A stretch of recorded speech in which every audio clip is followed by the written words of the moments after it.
සාදු සාදු සාදු නමස්කාර වේවා බුදුරුවනට සැමදා බුදු හිමි සරණ යමි. නමස්කාර වේවා දම්රුවනට සැමදා සදහම් සරණ යමි. නමස්කාර වේවා සංඝරුවනට සැමදා මහා සංඝ සරණ යමි. නමස්කාර වේවා තුනුරුවනට සැමදා තිසරණ සරණ යමි. සාදු සාදු සාදු. අපගේ ගුරු දේව උත්තම වූ කල්යාණ මිත්‍ර වූ පින්වත් ලොකු ස්වාමීන් වහන්සේට අප හැම දිනාගේ ගෞරවාදර නමස්කාරය වේවා. සාදු සාදු සාදු. ශ්‍රද්ධාවන්ත වාසනාවන්ත පින්වත්නි, විදර්ශනා ධර්මදේශනා මාලාවේ අපි දැන් මේ සාකච්ඡා කරමින් සිටින්නේ කිංසුකෝපම සූත්‍රය. අපි මේ වෙනකොට කිංසුකෝපම සූත්‍රයේ දේශනා දෙකක් කළා. අද මේ සූත්‍රයේ කරන තුන්වෙනි දේශනාව. අපි මීට පෙර දේශනාවේදී ඒ සූත්‍ර දේශනාවේ තිබුණු අර ආයතන සලායතන ගැන කොටස අපි සාකච්ඡා කළා. ඔබට මතකයි මේ වෙනකොට මේ සූත්‍ර දේශනාව කෑල ගහ උපමා කරගෙන වදාළ දෙසුමි. අපි සූත්‍ර දේශනාව අවසානයේ දක්වාම දේශනා කරන්න ගිහිල්ලා සූත්‍ර පොත් වහන්සේගේ තියෙන විදිහට ඊට පස්සේ අර අවසානයේ තිබුණ ලස්සන උපමාවක් තිබුණානේ. අර නගරයක උපමාව. ඒ නගරයේ උපමාවේදී අර සිව් දිසාවෙන් අර වේගවත් ගමන් ඇති පණිවිඩකාරයෝ දෙන්නෙක් ඇවිල්ලා සත්‍ය පණිවිඩ කියනවනේ. අර නගර හිමියට, නගර හිමියක විඥානේ අර සීඝ්‍ර ගමන් ඇති දූත යුගල කිව්වේ සමත විදර්ශනා. ඒතර මේ සමත විදර්ශනා කියන සීඝ්‍ර ගමන් ඇති දූත යුගල පෙරදිගින් ඇවිල්ලා දොරටුවකින් ඇතුල් වෙලා ඒ දොරටුවේ ඉන්නවා දක්ෂ දොරටුපාලයෙක්. ඒ තමයි සිහිය. අපි හිතමු පෙරදිග තියෙන දොරටුව ඇස කියලා. ඒතර ඇසින් මොකක්ද දෙන්නේ? රූප අරමුණු. එතකොට රූපයේ සම්බන්ධයෙන්, ඇසින් දකින රූපයේ සම්බන්ධයෙන් යථාභූත පණිවිඩේ, රූපයේ ස්වභාවය, ඊට පස්සේ කනින් අහන ශබ්ද ස්වභාවය, යථාභූත පණිවිඩේ. ඒ පණිවිඩේ තමයි එතකොට සලායතන වංගේ ආයතන හයේ සමුදයත් අස්තගමයත්. අපි පසුගිය දේශනාවේ කතා කරේ ඒ කොටස. ඒතකොට ඊළඟට එනවා අපරදිකින් එනවා සීඝ්‍ර ගමන් දූත යුගලක් ඇවිල්ලා එතනත් නගරේ මැද්දේ ඉන්න නගර හිමියට සත්‍ය පණිවිඩය කියනවා. ඒතර ඒ සත්‍ය පණිවිඩය තමයි පංච උපාදානස්කන්ධය ගැන. මේ සත්‍ය පණිවිඩය කියන්නේ නිවනේ පණිවිඩය කියන්නේ පංච උපාදානස්කන්ධය ගැන. මොකද පංච උපාදානස්කන්ධය ගැන කියන පණිවිඩය දැන් මේක තිබුණානේ. අර ඔඩ මතකන මේනේ දැන් දේශනාවේ අර දර්ශන භික්ෂුවගේ දර්ශනය පිරිසිදුයි කියන්න. ඒකනේ මේ දැන් ඇහුවේ භික්ෂුවගේ දර්ශනීය පිරිසුදුයි කියන්නේ කොපමණකින්ද කියලා. ඒකට පළවෙනි එක තමයි අපි කතා පෙරේද කියන්නේ පසුගිය දවසේ කතා කරපු දේශනාවේ තිබුණු සලායතනවල හට ගැනීමත් නැතිවීමත් සමුදයත් අස්තගමයන්. යථාර්ථ වශයෙන් දැක්කනම් දර්ශනීය පිරිසුදුයි. දැන් අද අපි කතා කරන්නේ එතකොට පංච උපාදානස්කන්ධේ සමුදයත් අස්තගමයක් දැක්කොත් දර්ශනීය පිරිසුදුයි. දර්ශනීය පිරිසුදුයි කියලා කියන්නේ සම්මාදිට්ඨියෙන් යුක්තයි. තව විදිහට කියනවා සෝතාපන්නයි. ඒතර පංච උපාදානස්කන්ධේ හට ගැනීමත් නැතිවීමත් දැක්කොත් සෝතාපන්නයි. ඒතර මේ පණිවිඩය තමයි අර දූතයෙකු ලැබිලා මේ සත්‍ය පණිවිඩේ. නිවන පණිවිඩේ මේ. නිවනට අදාළ පණිවිඩේ මේ. කියන්නේ නගර හිමියට විඥාණයට. ඒතර ඒක තමයි අද අපි ඉගෙන ගන්නේ පංච උපාදානස්කන්ධේ සමුදයත් අස්තගමයන්.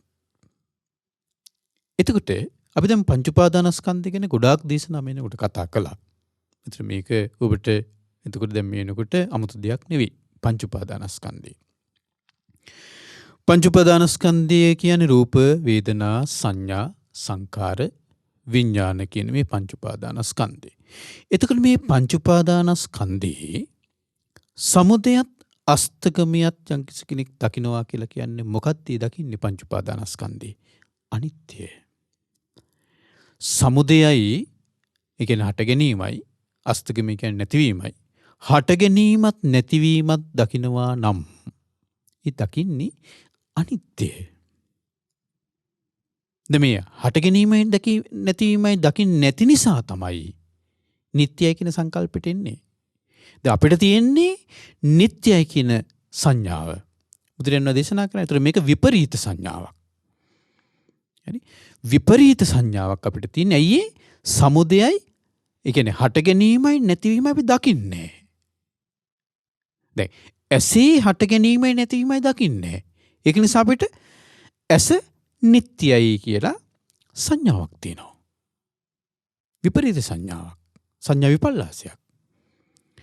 කනේ හට ගැනීමත් නැතිවීමත් දකින්න නැති නිසා අපිට තියෙනවා නිත්‍ය වශයෙන් පවතින කනක් තියෙනවා කියලා. හරි? ඒතකොට දැන් මම ඔබට පසුගිය දේශනාවේදී කිව්වා මේ ඇස කියලා කියන්නේ ඒ මොහොතේ හට ගන්න දෙයක්. කන කියන්නේ මේ මොහොතේ හට ගන්න දෙයක්. දැන් අපි හිතමු දැන් මම මෙහෙම කියන්නේ දැන් මම මගේ මේ අතින් මගේ මේ කන ඇල්ලුවා කියලා කියන්නකෝ. කන මම ඇල්ලුවා. අත ගෑවා කන. නැත්නම් කන මෙරිකුවා. එතකොට හටගන්නේ මොකද්ද? කනද කයද? කය. එයි කන නම් වූ ආයතනෙ හටගන්නේ නැහැ. කන නම් වූ ආයතනෙ හටගන්න ශබ්දයක් එන්න ඕනි. ශබ්දයක් එනකොට කන නම් වූ ආයතනෙ හටගන්නේ. හරි? යම්කිසි කෙනෙක් ඇස අත ගන්නවා. ඇස අල්ලනවා. එතකොට හට ගන්නවද ඇස? නෑ. කය නම් වූ ආයතනෙ හට ගන්නවා.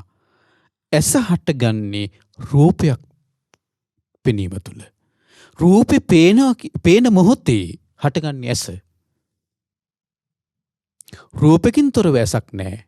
ඇසින් තොරව රූපයක් නෑ. ශබ්දයකින් තොරව කනක් නෑ. කනින් තොරව ශබ්දයක් නෑ. ඒ මොහොතේ හටගන්නේ. මේ හට ගැනීම සහ ඒක ඒ මොහොතේ නැති වෙනවා. නැති වෙන්නේ කොහොමද?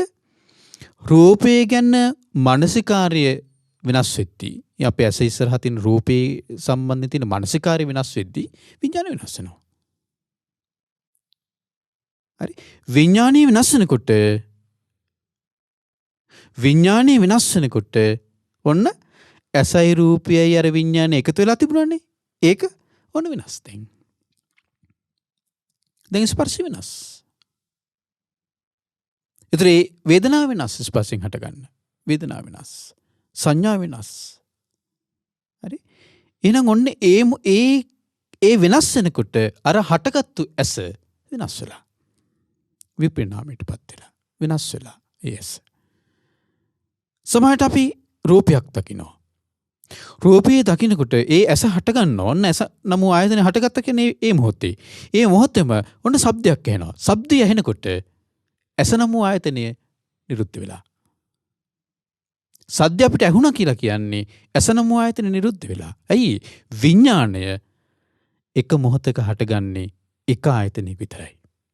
ලස්සනට භාග්‍යතුන් වහන්සේ මහා තණ්හා සංකේ සූත්‍රය දේශනා කරලා තියෙනවා. විඥාන හයක් නැහැ. අපි චක්ක විඥානීය, සෝත විඥානීය, ගාහන විඥානීය, જીවහා විඥානීය, කාය විඥානීය, මනෝ විඥානීය කියලා අපි හැඳින්නුවාට විඥාන හයක් නැහැ. විඥානයේ ස්වභාවයන් ආකාර හයක් තියෙන්නේ. එතකොට විඥානය දැන් මේ ඔබ නිකන් විඥානය කියලා කිව්වහම ස්ථිරව පවතින ඝන දෙයක්. ඒක ඇසට ඇවිල්ලා ඇසී තියෙනවා. ඒක ගිහිලා කනේට ගිහිල්ලා බැඳෙනවා. මේ කියන්නේ අල්ල ගන්නවා කන. ඒක ගිහිලා නාසයට අල්ල ගන්නවා. එහෙම දෙයක් ඔබ හිතන්න එපා. විඥානය කියලා කියන්නේ එහෙම ස්ථිරව පවතින දෙයක් නොවේ.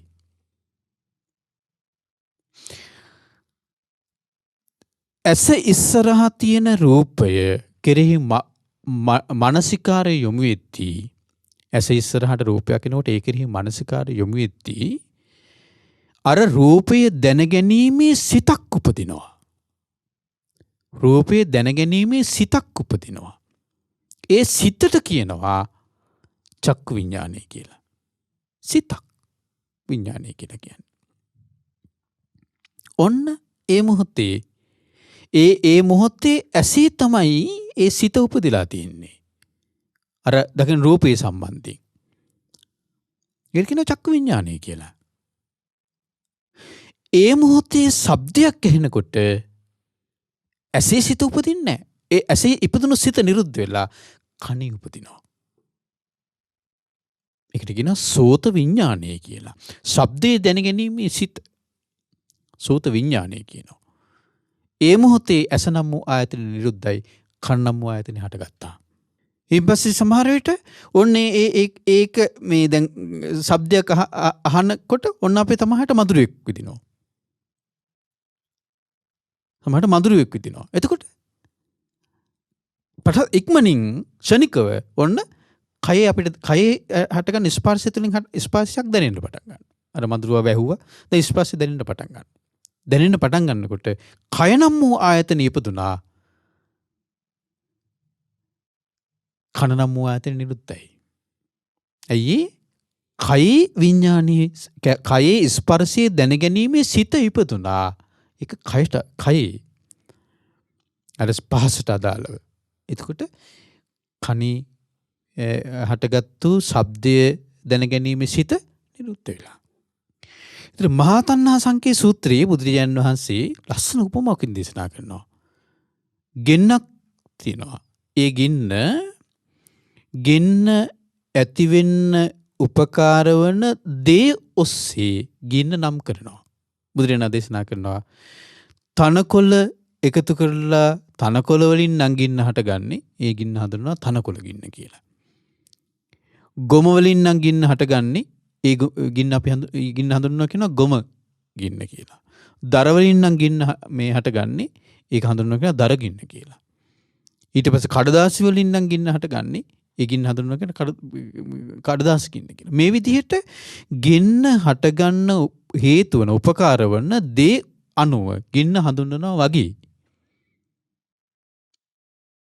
විඥානය හටගන්න හේතු වුණු දේවස් අනුව විඥානය හඳුන්වනවා.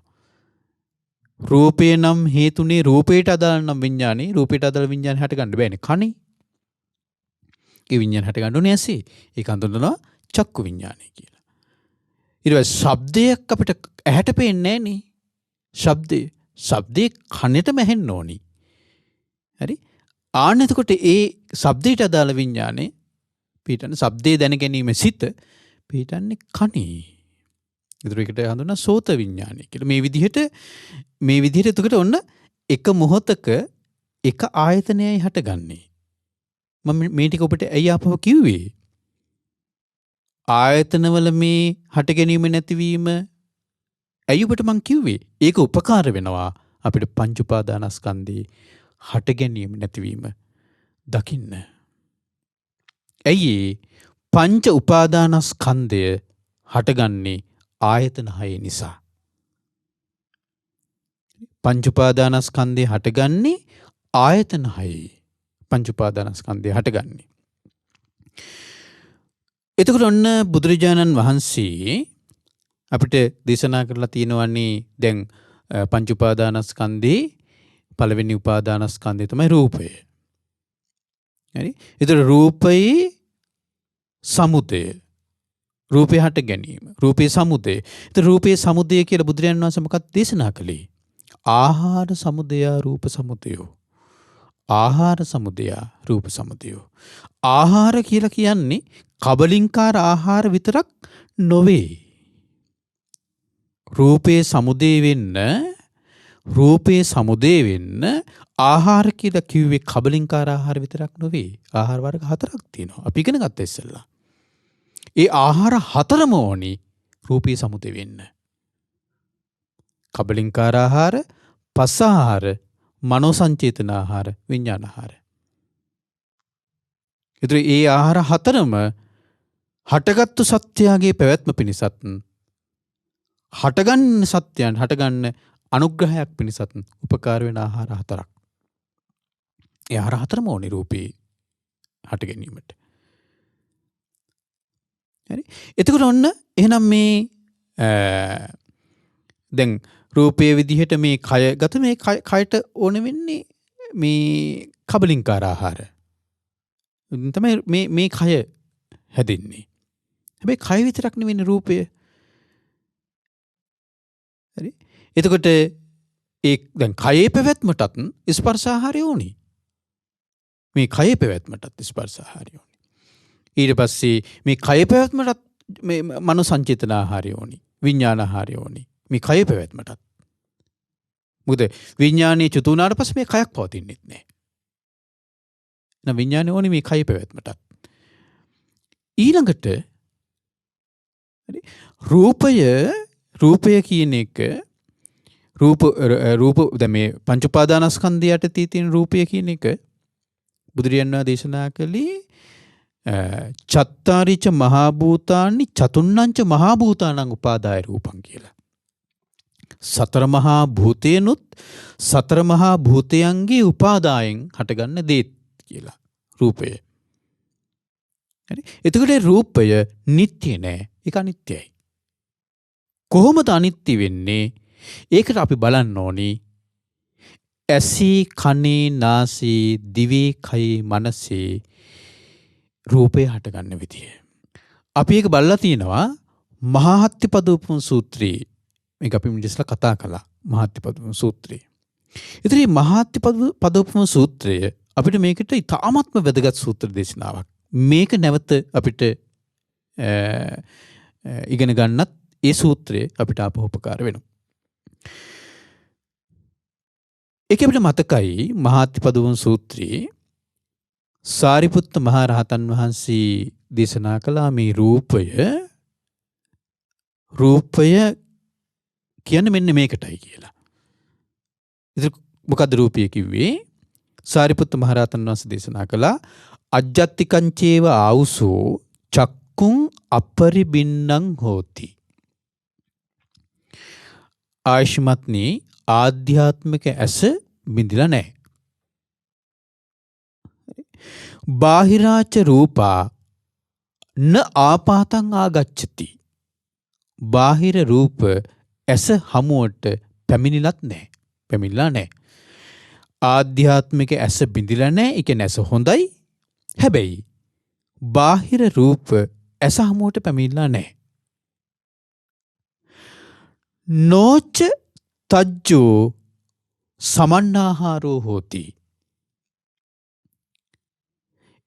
දැන් බාහිර රූප ඇස හමුවට පැමිණලා නැත්තම් මානසිකාරයක් වුමිනවා කියලා දෙයක් නැහැ නේ. ඒක මේ කියන්නේ. නෝච තජ්ජෝ සමන්නාහාරෝ හෝති. හරි. එහෙනම් ඔන්න මානසිකාරයක් වුමින්නේ නැහැ. ඇස බිඳිලා නැති වුණාට ආධ්‍යාත්මික ඇස බිඳිලා නැති වුණාට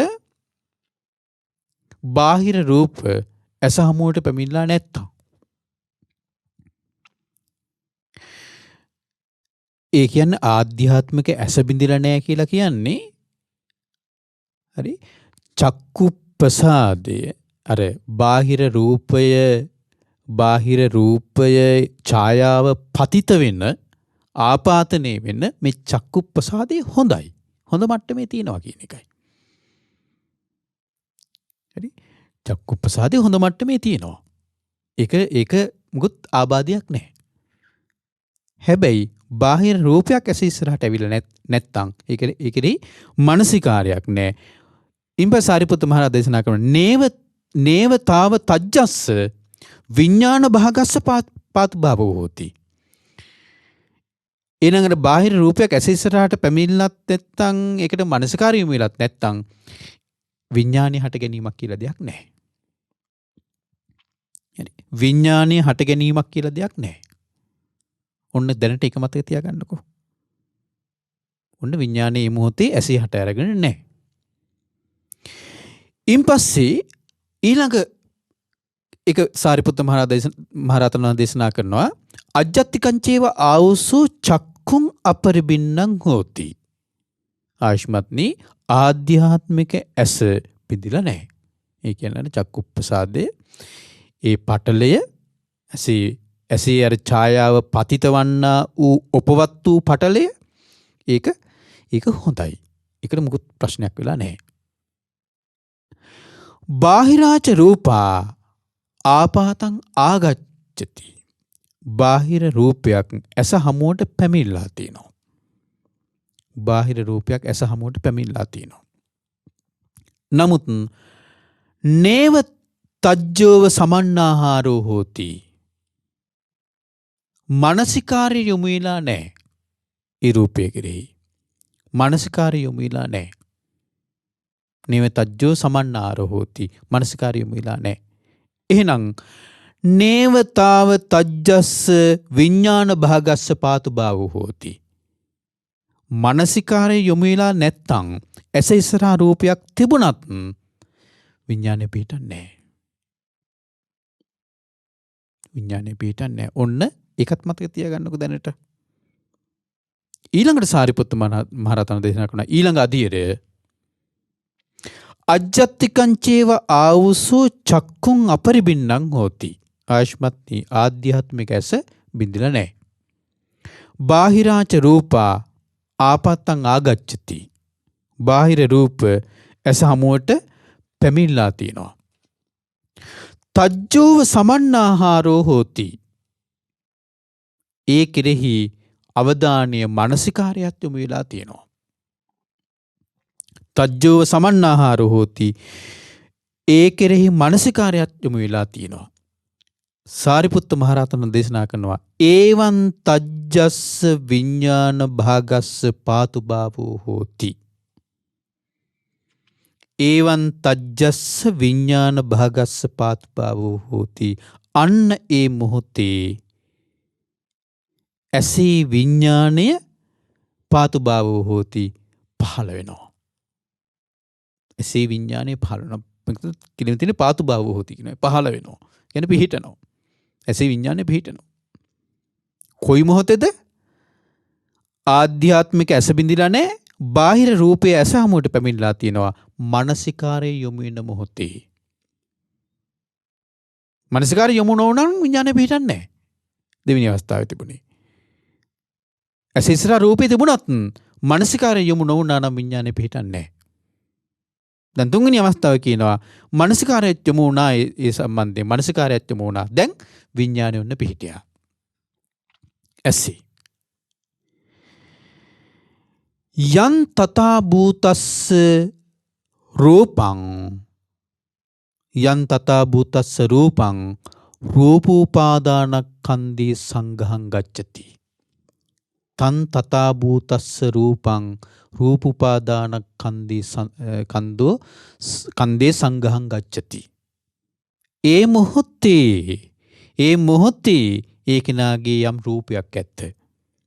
එය රූපෝපාදානස්කන්ධයයි. රූපෝපාදානස්කන්ධය කියන ගණන් ගැනීමට යනවා. ඒ මොහොතේ කොයි මොහොතේද? ඇස බිඳිලා නැහැ. ඇස ඉස්සරහා රූපේ තියෙනවා. මානසිකාරය යොමු වෙන මොහොතේ මානසිකාරය යොමු නම් රූප උපාදානස්කන්ධය හටගන්නේ නැහැ.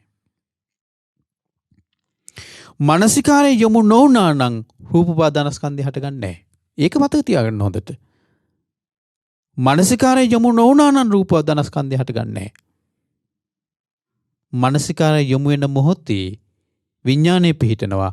ආන්නේ විඥානයේ පිහිටි කෙනාගේ ඒ කෙනාගේ යම් රූපයක් ඇද්ද ඒ රූප උපාදානස්කන්ධයයි.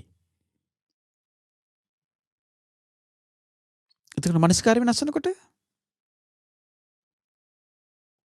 මානසිකාරය කියන්නේ ෂණිකව වෙනස් වෙන දෙයක්. මානසිකාරය කියන්නේ ෂණිකව වෙනස් වෙන දෙයක්. අවධානය පටස් ගාලා අපේ අවධානය වෙනස් වෙනවා. ඒක නෙවෙයි දැන් ඔබ හිතන්න පුළුවන් එහෙනම් දැන් මේ රූපේ දකින්නකොට උන කනේ ශබ්දයක් ඇහෙනකොට තමයි අවධානය වෙනස් වෙන්නේ කියලා නෑ. රූපය ගැනත් අවධානය වෙනස් වෙනවා මානසිකාරය. මානසිකාරය කියන්නේ සිතිවිලි හට ගන්නවා කියන එකනේ. සිතිවිලින්නේ මානසිකාරය කියලා කියන්නේ. දැන් මම ඔය ඉස්සරත් කියලා තියෙනවා පත්‍රයක් ඔබ බලන්න යද්දී ඒ පත්‍රේ බලාගෙන වේගෙන් ඔබ කියවගෙන යද්දී එකම මානසිකාරය නම් තියෙන්නේ පත්‍රේ කියවන්න කොහොමද? අකුරෙන් අකුරට ස්පිල්ලෙන් ස්පිල්ලට පාවිල්ලෙන් පාවිල්ලට නේ ඒ අකුරේ තියෙන හැම දෙයකටම ඔබේ මානසික හල් කිරීමට පවා මානසිකාරය යොමු වෙන්න එපා. නැත්නම් කොහොමද ඔබ කියවන්නේ? නේ? ඒතර මේ තියෙන සිත් වැලක් නේ. මේ තියෙන සිත් වැලක් තියෙන්නේ. හරි? සිත් වැලක් හට ගන්නවා කියන්නේ විඥානේ හට ගැනීම නැතිවීම මේ සිදුවෙන්නේ වේගින්. විඥානේ හට ගැනීම නැතිවීම සිදුවෙන්නේ මේ වේගින්. ඒ විතරක් නෙවෙයි. ඔබ ඒ පත්‍රයේ කියවන යනකොට ඒකේ අර්ථයත් ඔබ කල්පනා කරන්න ඕනේ. ආර්ථය විතරක් නෙවෙයි පත්‍රයේ කියවන යනකොට ඔබ ඒ පත්‍රයේ තියෙන එකේ අර්ථයත් එක්ක තව දේවල් ගැට ගහක ඔබ කොච්චර දේවල් හිතනවද? කොච්චර දේවල් හිතනවද ඔබ ඒ සම්බන්ධයෙන්? ඒ හැම මොහොතකම මානසිකාර්ය වෙනස් වී ඒ වේගෙන් විඥානය වෙනස් වෙනවනේ. මානසිකාර ප්‍රත්‍යයෙන් විඥානය හට ගන්නවා. එහෙනම් මානසිකාරය වෙනස් වෙනකොට විඥානය වෙනස් වෙනවනේ. එහෙනම් මෙතන තියෙන්නේ මේ සාරිපුත්ත මහරහතන් වහන්සේ මේ දේශනා කරන්නේ මහාතිපදම සූත්‍රයේ එක මොහොතක සිදුවීමක්. එක මොහොතක සිදුවීමක්. එක විඥානයේ පිහිටන එක මොහොතක සිදුවීමක් මේ දේශනා කරන්නේ. ඒ මොහොතේ ඒ කෙනාගේ යම් රූපයක් ඇද්ද ඒ රූප උපාදානස්කන්ධයයි කියලා. හැබැයි තව මොහොතකින් ඒ විඥානය වෙනස් වෙනකොට රූප උපාදානස්කන්ධය වෙනස් වෙනවා.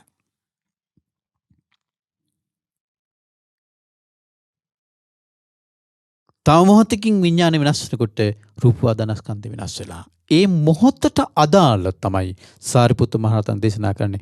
ඒ මොහොතේ ඒ විඥානය හටගත්තු මොහොතේ එතන තියෙන්නේ කොහොමද? ඒවන් තජ්ජස්ස විඥාන භාගස්ස පාතු භවෝ හෝති යන් තථා භූතස්ස රූපං. ඒ මොහොතේ ඒ කෙනාගේ යම් රූපයක් ඇත්ත ඒ රූප උපාදානස්කන්ධයයි. එනං ඔන්න රූපය හට ගැනීම හටගත්තා ඒ මොහොතේ. හැබැයි විඥානය වෙනස් වෙනකොට ඒ රූපය වෙනස් වෙනවා නැති වෙනවා. ආපහු රූපෙම හට ගන්නවා. ආපහු නැති වෙනවා. ආපහු රූපෙම හට ගන්නවා නැති වෙනවා. ඒ ඇසේ. ඊපස්සේ කොහොමද දේශනා කරන්නේ? යන් තථා භූතස්ස වේදනෝපානස්කන්ධේ සංඝං ගච්ඡති. යා තථා භූතස්ස වේදනෝපාදානස්කන්ධේ සංඝං ගච්ඡති. ඒ මොහොතේ ඒ කිනාගේ යම් විඳීමක් ඇද්ද ඒ වේදනා උපාදානස්කන්ධයයි. ඒ විඳීම හටගත්තේ කොහොමද? අර ඇසයි රූපයයි විඥානයයි එකතු වෙලා හැදෙන ස්පර්ශයෙන්. ඇසයි රූපයයි විඥානය එකතු වෙලා හැදෙන ස්පර්ශයෙන් අර විඳීම හටගත්තේ. ඒ මොහොතේ ඒ කෙනාගේ විඳීම වේදනා උපාදානස්කන්ධයයි. විඳීම කියන්නේ නිත්‍ය එකක්ද අනිත්‍ය එකක්ද? අනිත්‍ය එකක්. කොහොමද බුදුරජාණන් දේශනා කළේ? දිය බුබුලක් වගේ. ෂණිකව හට ගන්නවා නැති වෙනවා. ෂණිකව හට ගන්නව නැති වෙනවා. මොකද්ද? විඳීම. වතුර වැස්ස වෙලාවක වතුරට වැහි බින්දු වැටෙනකොට දිය බුබුලු හට ගන්නව නැති වෙනවා. හට ගන්නව නැති වෙනවා. හට ගන්නව බිඳිලා යනවා. හට ගන්නව බිඳිලා යනවා. වේදනාව ඒ වගේ කිව්වා. වේදනාව. එහෙනම් වේදනාව නිට්ටියද? නෑ. ඒ මොහොතේ ඒ රූපයට අදාළව ඔබ මතක තියාගන්න මේක. මේ ඇසී පංච උපාදානස්කන්ධය හටගන්න විදිය. ඒත් ඇසී පංච උපාදානස්කන්ධය හටගන්නකොට ඒකට අදාළ වෙන්නේ මොකද්ද? රූපය. ඇසට පේන රූපය. ඒ රූපය ඔස්සේනේ ඒ රූපේනේ විඳින්නේ. කයද විඳින්නේ? ඒ මොහොතේ විඳින්නේ කයද? නෑ. රූපය. රූපය විඳින්නේ. ඒ රූපය ඔස්සේ විඳීම හටගන්නේ. ඇසේ ස්පර්ශයෙන් හටගන්න විඳීම. ඇසේ ස්පර්ශයෙන් හටගන්න විඳීම චක්කු සම්පස්සජා වේදනා කිව්වේ ඒකයි බුදුරජාණන් වහන්සේ. චක්කු සම්පස්සේ ඇතුලේ තියෙන රූපයයි ඇසයි විඥානය තුනම. ඒ විඳීම වේදනා උපාදානස්කන්ධයයි. ඒක නිත්‍යද අනිත්‍යද? ඒ මොහොතේම අනිත්‍ය වෙනවා. ඇයි? ස්පර්ශය වෙනස් වෙනවනේ පටස් කාලා. ස්පර්ශය ඉක්මනින් වෙනස් වෙනවා ස්පර්ශය. ස්පර්ශය කියන්නේ නිත්‍ය එකක් නෙවෙයි. අනිත්‍ය එකක්. වේගෙන් වෙනස් වෙන එකක් ස්පර්ශය කියලා කියන්නේ. එහෙනම් ස්පර්ශය වෙනස් වෙන මොහොතක් ගානේ වේදනා උපාදානස්කන්ධය හට ගන්නවා නැති වෙනවා. හට ගැනීම නැතිවීම. වේදනා උපාදානස්කන්ධය හට ගැනීම නැතිවීම. ඔය තවම ඇසේ අපි කියන්නේ.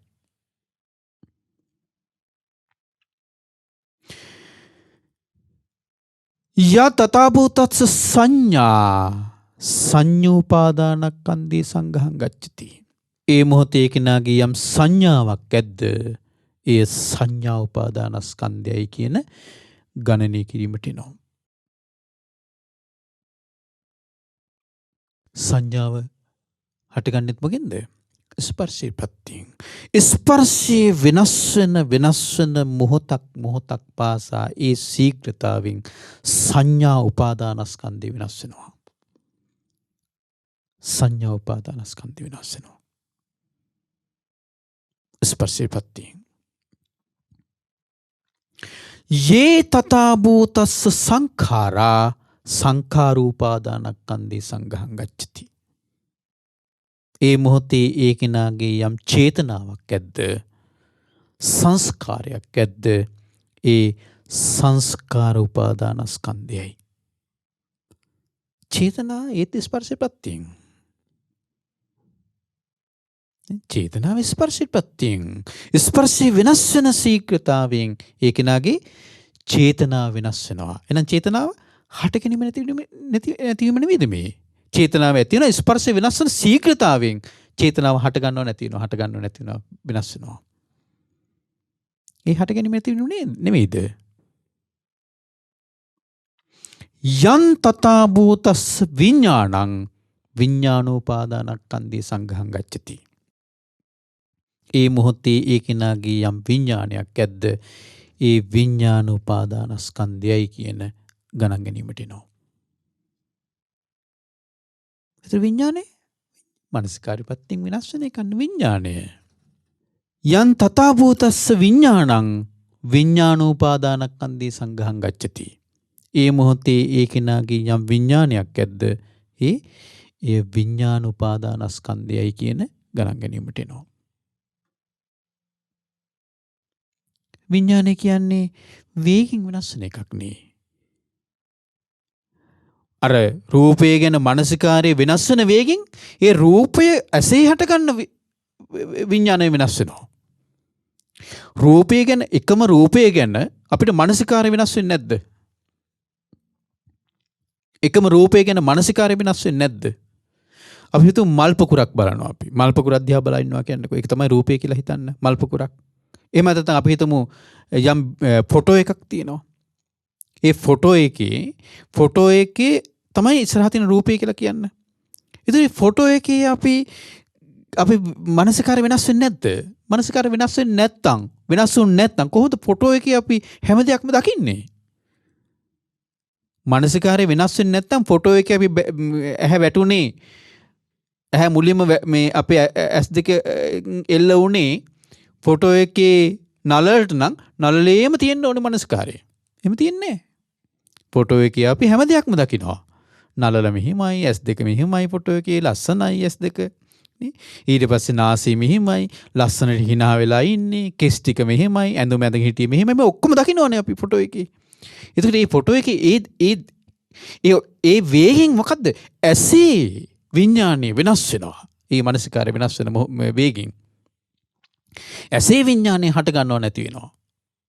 ඒ වේගෙන්. චක්කු විඥානයම හට ගන්නව නැති වෙනවා වේගෙන්. එතකොට එහෙනම් විඥාන ඒ මොහොතේ කෙනාගේ යම් විඥානයක් ඇද්ද? ඒක විඥාන උපාදානස්කන්ධය නම් ඒතර මේ විඥාන උපාදානස්කන්ධය බලනකොට මේක මේ වෙනස් වෙන්නේ. හටගන්නේ නැති වෙන්නේ. හට ගන්නව නැති වෙනවා. මේ ඒක නෙමෙයි සිද්ධ වෙන්නේ. ඔය ඇසේ. හරි. ඉන්පස්සේ සාරිපුත්ත මහරහතන් දේශනා කරනවා අජ්ජත්තිකං චේව ආවුසෝ සෝතං අපරිබින්නං හෝති. ආශ්මත්නි ආධ්‍යාත්මික කන බිඳිලා නැත්තම්. බාහිරාච්ච සත්තා ආපාතං ආගච්ඡති. බාහිර ශබ්දයක් ඇස ඉස්සරහට ඇවිල්ලා නම් කනේ ආපාතනය වෙලා නම් බාහිර ශබ්දයේ කනේ ආපාතනය වෙනවා නම් ඒවන් තජ්ජස සමන්නාහාරෝ හෝති. ඒ කෙරෙහි අවධානයක් යොමු වුණොත් ඒ ශබ්දයේ කෙරෙහි අවධානයක් යොමු වුණොත් ඒවන් තජ්ජස්ස විඥාන භාගස්ස පාතු භාවෝ හෝති. ඊට අදාළ විඥානය පහළ වෙනවා, පිහිටනවා. කොහෙද? කනේ. ඒකට කියනවා සෝත විඥානය කියලා. ඒතර මේ මොහොතේ සෝත විඥානය පිහිටනකොට ඇසේ විඥානේ නෑ නේද? එහෙනම් ඇස හරහා හටගත්තු පංච උපාදානස්කන්ධය නිරුද්ධ වෙලා නේද මේ වෙලාවේ? නැති වෙලා නේද? ඇස හරහා හටගත්තු පංච උපාදානස්කන්ධය නෑ නේද මේ මොහොතේ? විඥානය පිහිටලා තියෙන කනේ නම් මේ මොහොතේ ඇස හරහා පංච උපාදානස්කන්ධය හටගන්නේ නැහැ. කන හරහා පංච උපාදානස්කන්ධය හට ගන්නවා. ඒ මොහොතේ ඒ කෙනාගේ යම් රූපයක් ඇද්ද ඒක රූප උපාදානස්කන්ධයයි. එයි එහෙනම් මේ ඇසේ කනේ දැන් එකම මේ කය නම් රූපය මේ ඇසේ හට ගන්නකොට වෙන ඇසේ හට ගන්නවා, කනේ හට ගන්නවා. මොකද්ද විතර මේ? එතකොට ඒ කනේ පංච උපාදානස්කන්ධය හට ගන්නකොට එතන රූපය කියන්නේ ශබ්ද රූපය. ඇසේ හට ගන්නකොට රූපය. නාසයේ හට ගන්නකොට ගන්ධ රූපය. දිවේ හට ගන්නකොට රස රූපය. ඒ ඔක්කොම රූප. ඒ ඔක්කොම රූපයට අදාළ දේවල්. නැත්නම් කොහොමද කනේ රූප උපාදානස්කන්ධය හටගන්නේ? ඒකට ශබ්දය අදාළ වෙන්නේ කොහොමද? එතකොට ශබ්දය දැන් අපි හිතමු අපි එක දිගට යන යම් වීණාවාදනයක් අපි ශ්‍රවණය කරගෙන ඉන්නවා කියන්නකෝ. එක දිගට යන වීණාවාදනයක්. එතන එකම විඥානයක්ද මේ වීණාවාදනේ විනාඩියක් එක දිගට යනවා නම් එකම විඥානයක්ද? නෑ. සිත් වැලක්. එතන තියෙන සිත් හටගන්න නැති වෙන සිත් වැලක් තියෙන්නේ. හරි? අර ශබ්දය එකම ශබ්දයේ දිගටම ගියාට එතන තියෙන සිත් වැලක්.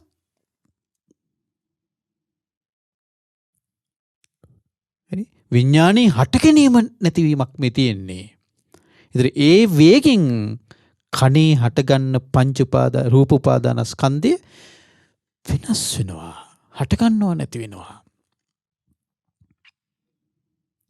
ඒ මොහොතේ ඒ කෙනාගේ ඥා විඳීමක් ඇද්ද? ඒතර ඒ විඳීම ඇස හරහා එන එකක් නෙමෙයි, රූපය හරහා එන එකක් නෙමෙයි, අර ශබ්දය හරහා එන එකක්. ඒ ශබ්දය ගැන විඳින්නේ. ශබ්දය විඳින්නේ අපි. ඒ වේදනාව වේදනා උපාදානස්කන්ධයයි.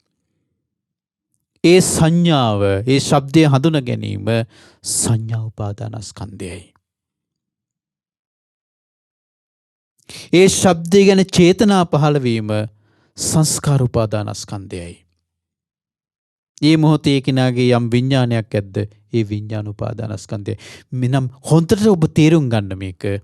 ඇසේ පංච උපාදානස්කන්ධය හට ගන්නවා නැති වෙනවා.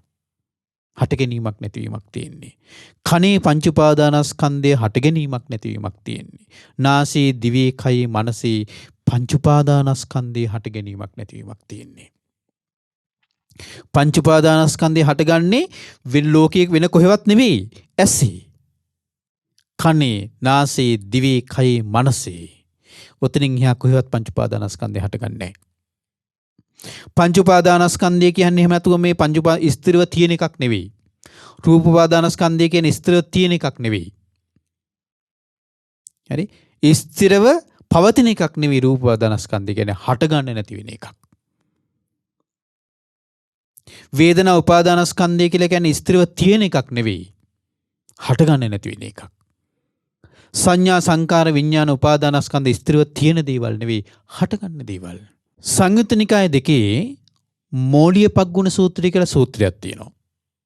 මෝලිය පග්ගුණ කියන ස්වාමීන් වහන්සේ භාග්‍යතුන් වහන්සේගෙන් ඇවිල්ලා අහනවා ප්‍රශ්න ටිකක්. මෝලිය පග්ගුණ ස්වාමීන් වහන්සේ අහනවා කෝණුකෝ බන්තේ පුසතිති. ස්වාමීනි ස්පර්ශ කරන්නේ කවුද? ස්පර්ශය ගැන කියලා දැන් අපි කතා කරන්නේ ස්පර්ශය කියලා එකක්. ඇසේ හටගන්න ස්පර්ශය, කනේ නාසයේ දිවේ කය මනසේ හටගන්න ස්පර්ශ තිබුණානේ. මෝලිය පග්ගුණ ස්වාමීන් වහන්සේ අහනවා කෝණුකෝ බන්තේ පුසතිති. ස්වාමීනි ස්පර්ශ කරන්නේ කවුද? කියනවා. බුදුරජාණන් වහන්සේ දේශනා කරනවා නෝ කල්ලෝ පඤ්ඤෝති භගවා වෝච. භාග්‍යවතුන් දේශනා කළා ওই ප්‍රශ්නේ වැරදි. ওই ප්‍රශ්නේ අදාළ නැහැ. ওই ප්‍රශ්නේ ඔහොම අහන්න බෑ. පුසතිති අහන්න වදාමි. ස්පර්ශ කරනවා කියලා මම දේශනා කරන්නේ නැහැ. ස්පර්ශ කරනවා කියලා මම ඇයි ස්පර්ශ කරනවා කියලා කිව්වොත් එතන කර්තෘත්වයක් තියෙනවා. කෙනෙක් ඉන්නවා. ස්පර්ශ කරන කෙනෙක් ඉන්නවා. ස්පර්ශ කරන මම ඉන්නවා. එතන ස්පර්ශ කරන කෙනෙක් කර්තෘ කෙනෙක් ඉන්නවා. බුදුරජාණන් දේශනා කරන නිසා ওই ප්‍රශ්නේම වැරදි. ඔක අහන්න ඕනන්නේ කොහොමද? කිම්පච්චයානුකෝ බන්ති පස්සෝති. ස්වාමීනි කුමක් ප්‍රත්‍යෙන්ද ස්පර්ශය? ස්වාමීනි කුමක් ප්‍රත්‍යෙන්ද ස්පර්ශය? එහෙම ප්‍රශ්නේ ඇහුවොත් එම සලායතන පච්චයා පස්සෝති කියලා උත්තර දෙන්න පුළුවන් කියන බුදුරජාණන් වහන්සේ. එහෙනම් ස්පර්ශ කරනවා කියලා කෙනෙක් නැහැ. අපිට ඇයි මේ මම ස්පර්ශ කරනවා කියන හැඟීමක් එන්නේ? සක්කාය දිට්ඨියත් එක්කනේ. අපි මේ හැම දෙයක්ම බලන්නේ ආත්ම දෘෂ්ටියක තුල ඉඳගෙනනේ. අපිට එතකොට අර ආත්ම දෘෂ්ටියෙන් මිදිලා බලන්න බැරිකමක් මේ තියෙන්නේ. ඒ සූත්‍රෙම තියෙනවා කෝණුකෝ බන්තේ වේදියතිති. ස්වාමීනි භාග්‍යතුන් වහන්සේ මේ විඳින්නේ කවුද කියලා අහනවා. භාග්‍යතුන් වහන්සේ විඳින්නේ කවුද කියලා අහනවා. අයි වේදනාව කියලා අපි කතා කරන්නේ. අහනවා විඳින්නේ කවුද කියලා අහනවා. බුදුරජාණන් දේශනා කරනවා නෝ කල්ලෝ පඤ්ඤෝ ති භගවා වෝච. භාග්‍යතුන් දේශනා කළා ওই ප්‍රශ්නේ වැරදි. ඔහොම අහන්න බෑ. හරි? වේදිය තීති අහන්න වදාමි. විඳිනවා කියලා මම දේශනා කරන්නේ නැහැ කියනවා. විඳිනවා කියලා දේශනා කරන්නේ නැහැ කියනවා. විඳිනවා කියලා කිව්වොත් එහෙම එතන කර්තෘත්වයක් තියෙනවා. විඳින කෙනෙක් ඉන්න ඕනි. විඳිනවා කිව්වොත් කර්තෘත්වයක් තියෙනවා. විඳින කෙනෙක් ඉන්න ඕනේ. මම මෙහෙ ඉන්නවා. ඒතර මම තමයි විඳින්නේ. අපි හැම වෙලාවෙම රූපේ දිහා බලන්නේ නැත්නම් මම මෙහෙ ඉන්නවා. ඒතර මේක තමයි රූපය. අපි හැම වෙලාවෙම එතන ඉඳලා බලන්නේ. මම මෙහෙ මෙතන මම ඉන්නවා. මම ඉන්නවා. එතකොට මම තමයි රූපය. සක්කාය දිට්ඨිය. බුදුරණන් දේශනා කරන විඳිනවා කියලා මම කෙනෙක් විඳිනවා කියලා දේශනා කරන්නේ නැහැ කියනවා. විඳිනවා කිව්වොත් කෙනෙක් ඉන්න ඕනි. නිසා ප්‍රශ්නේ වැරදි. බුදුරණන් දේශනා කරනවා කිම් ඔක අහන්න ඕනේ නැන්න ඔහොම නෙවෙයි කියනවා. මෙන්න මෙහෙමයි අහන්න ඕනේ. කිම් පච්චයානුකෝ භන්ති වේදීති. අහන්න ඕනේ ස්වාමිනී භාග්‍යතුන් වහන්සේ විඳීම කුමක් ප්‍රත්‍යෙන්ද කියලා ඇහුවොත් එහෙම ඒකට උත්තරයක් තියෙනවා කියනවා බුදුරජාණන් වහන්සේ. මොකද උත්තරේ පස්ස පච්චයා වේදනාති. ස්පර්ශ ප්‍රත්‍යිනුයි විඳීම. අපිට හැම වෙලාවෙම විඳීම කියන එනකොට බලන්නේ මම විඳිනවා කියන අදහසින්. මම හඳුනා ගන්නවා කියන අදහසින්. මම චේතනා පහල කරනවා කියන අදහසින්. එතන හැම තැනම මම මුල් වෙලා මම කරනවා කියන අදහසින් එන්නේ. රූපං අත්තූති සමනුපස්සති. රූපවන්තං වා අත්තානං. අත්තනිවා රූපං. රූපස්පින් වා අත්තානං. වේදනං අත්තතෝ සමනුපස්සති. මේ තියෙන්නේ සක්කාය දිට්ඨියත් එක්ක හටගත්තු දැක්මක් නේ. සක්කාය දෘෂ්ටියක් නේක. විඳින්නේ කවුද? මම විඳිනවා.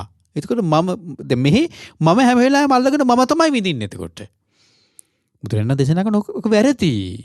කුමක් ප්‍රත්‍යින්ද විඳීම? ස්පර්ශ ප්‍රත්‍යින් විඳීම. එතකොට මමක් එතන නැහැ.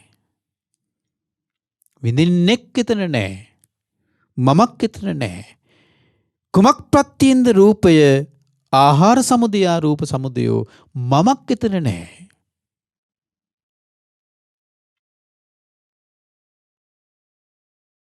කුමක් ප්‍රත්‍යින්ද සංඥාව? ස්පර්ශ ප්‍රත්‍යින් සංඥාව. මමක් එතන නැහැ. කුමක් ප්‍රත්‍යින්ද චේතනාව? සංස්කාර. ස්පර්ශ ප්‍රත්‍යින් චේතනාව හැමතැන සංස්කාර. මමක් එතන නැහැ. චේතනා පහල මම චේතනා පහල කරනවා කියලා දෙයක් නැහැ. චේතනාව තියෙන්නේ ස්පර්ශ ප්‍රත්‍යයෙන් හටගන්න දෙයක්. අපිට විඥානියත් මමයි විඥානේ පිහිටවන්නේ. එහෙමනේ අපිට තියෙන්නේ. අපිට හැඟීමෙන්නේ මම තමයි දැන් ඔන්න ඇසේ විඥානේ මමයි පිහිටවන්නේ. එහෙම දෙයක් නෑ. නාම රූප ප්‍රත්‍යයෙන් විඥානේ හටගන්නවා. එච්චරයි. මහා සතිපට්ඨාන සූත්‍රයේ කායානුපස්සනාවේ බලන්නකෝ. එමෙත වේදනානුපස්සනාව බලන්නකෝ. වේදනානුපස්සනාවේ. එමෙතන කායානුපස්සනාව බලන්නකෝ. අත්තිකායෝතිවා 50 සති පච්චුපට්ඨිතා හෝති. මේ කයක් ඇත කියලා අත්තිකායෝතිවා 50 සති පච්චුපට්ඨිතා හෝති. මේ කයක් ඇත කියලා මම සලකන්නේ මේ සිහි පිටව ගන්න විතරයි. අත්තිකායෝතිවා 50 සති පච්චුපට්ඨිතා හෝති. යාවදේව ඥානමත්තාය. ඥානෙ උපදව ගන්න විතරයි. හුදෙක් මේ ඥානෙ උපදව ගන්න විතරයි. පතිසති මත්තාය. සිහිය පිටව ගන්න විතරයි. අනිසිතෝච විහෙරති. එහෙමතු ඒක අල්ලගන්න නෙවෙයි. නචකින්ච ලෝකී උපාදී. මේ ලෝකී කිසිවක් උපාදාන කරගන්න නැහැ. මේ කය තියෙනවා කියලා සලකන්නේත් කය ඒ සිහිය පිහිටව ගන්න විතරයි. අපිට හැම වෙලාවෙම තියෙනවා කියලා ඇත කියලා අන්තයක් තියෙනවනේ. නමුත් එතන ඉන්න ඕනේ මේක පිහිටව ගන්න. හරි? ඒක එක අන්තයක් නේ ඇත කියලා තියෙන එක. නැත කියන එකත් එක අන්තයක්. මේ ඇතිකල්හි මේ ඇත මේ නිරුද්ධ වේ. හරි?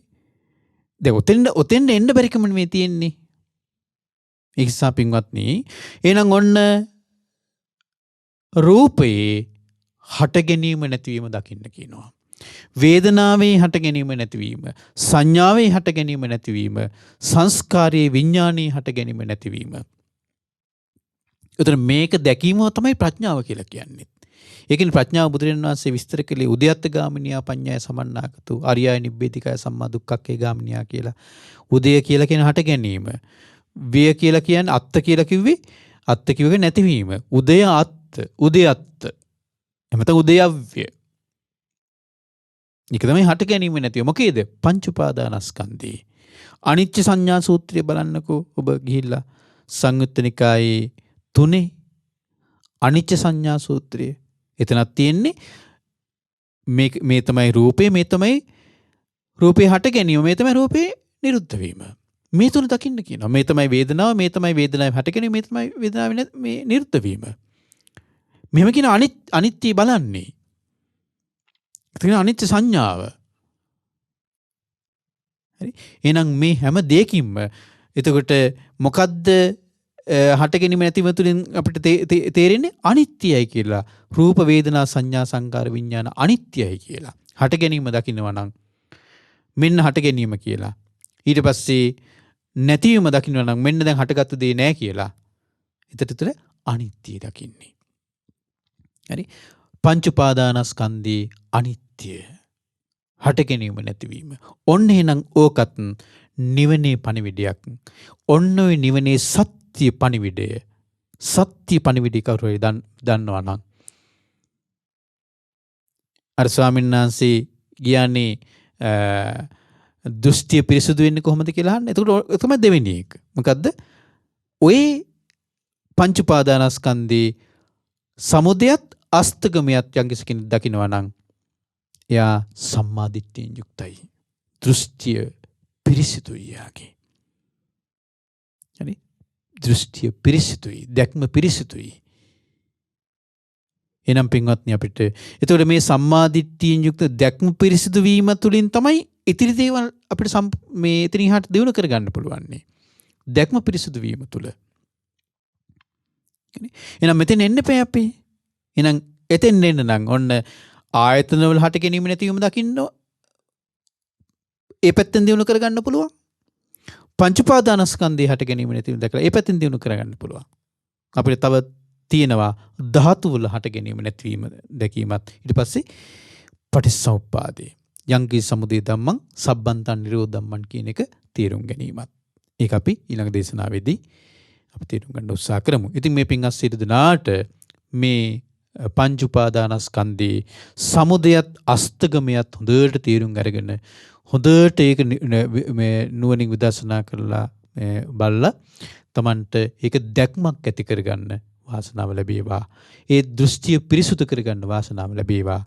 මේ පින්වත් සියලු දෙනාට මේ ගෞතම බුදුසසුනේ උතුම් චතුරාර්ය සත්‍ය ධර්මය අවබෝධ කරගන්න වාසනාව උදා වෙත්වා. සාදු සාදු සාදු.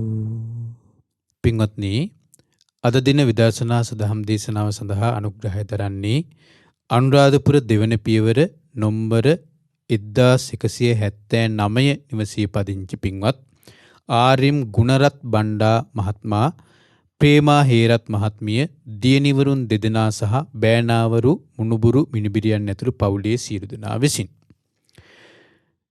ප්‍රධාන අරමුණ බවට පත් වෙලා තිබෙන්නේ අප්‍රේල් මාස ජන්මදිනයේ යෙදෙන පින්වත් නාලන්දේ පවර ස්වාමින්වහන්සේට දීර්ඝායුෂ පැතීම පිණිස සහ පින්වත් ස්වාමින්වහන්සේගේ දෙමාපියන්ට නිදුක් නිරෝගී සුවපත් භාවය සහ උතුම් ධර්මාවබෝධය පැතීම පිණිස. ඉතින් මේ පින්තුන් මේ අද උතුම් දේශනාවට අනුග්‍රහය දරලා ධර්ම දානමේ පින රැස් කරගත්තා. ඒ වගේම මා මේ උතුම් ධර්මයේ ඔබට කියා දීලා ධර්ම දේශනාමය පින රැස් කරගත්තා. ඔබ සීල දනා මේ උතුම් ධර්මයේ අහලා ධර්ම ශ්‍රවණයේ පින රැස් කරගත්තා. අපි සීල දනා එකතුලා රැස් කරගත්තු මේ සීලෝම පුණ්‍ය ධර්මයන් අපි මුලින්ම අනුමෝදන් කරමු. පින්කමේ සීලෝම දෙවියන්ට පොළොවාසී දෙවියන්ගේ පටන් අකනිටා බඹලෝ දක්වා වැඩ සිටින පින්කමේ සීලෝම දෙවියෝ මේ පින් දැක බලා සතුටු සිතින් අනුමෝදන් වෙත්වා. දෙවියන්ටද ධර්මාවබෝධය පිණිසම මේ පින උපකාර වෙත්වා. මේ රැස් කරගත්තු පුණ්‍ය ධර්මයන් අපගේ ගුරු දේවෝත්තම පින්වත් ලොකු ස්වාමීන් වහන්සේට අනුමෝදන් කරමු. පින්වත් ලොකු ස්වාමීන් වහන්සේට මේ පින් අනුමෝදන් වෙලා නිදුක් නිරෝගී සුවපත් භාවයේ සැලසේවා. මේ ගෞතම බුදුසසුනේ මුතුම් චතුරාර්ය සත්‍ය ධර්මය අවබෝධ කරගන්න වාසනාව උදා වේවා.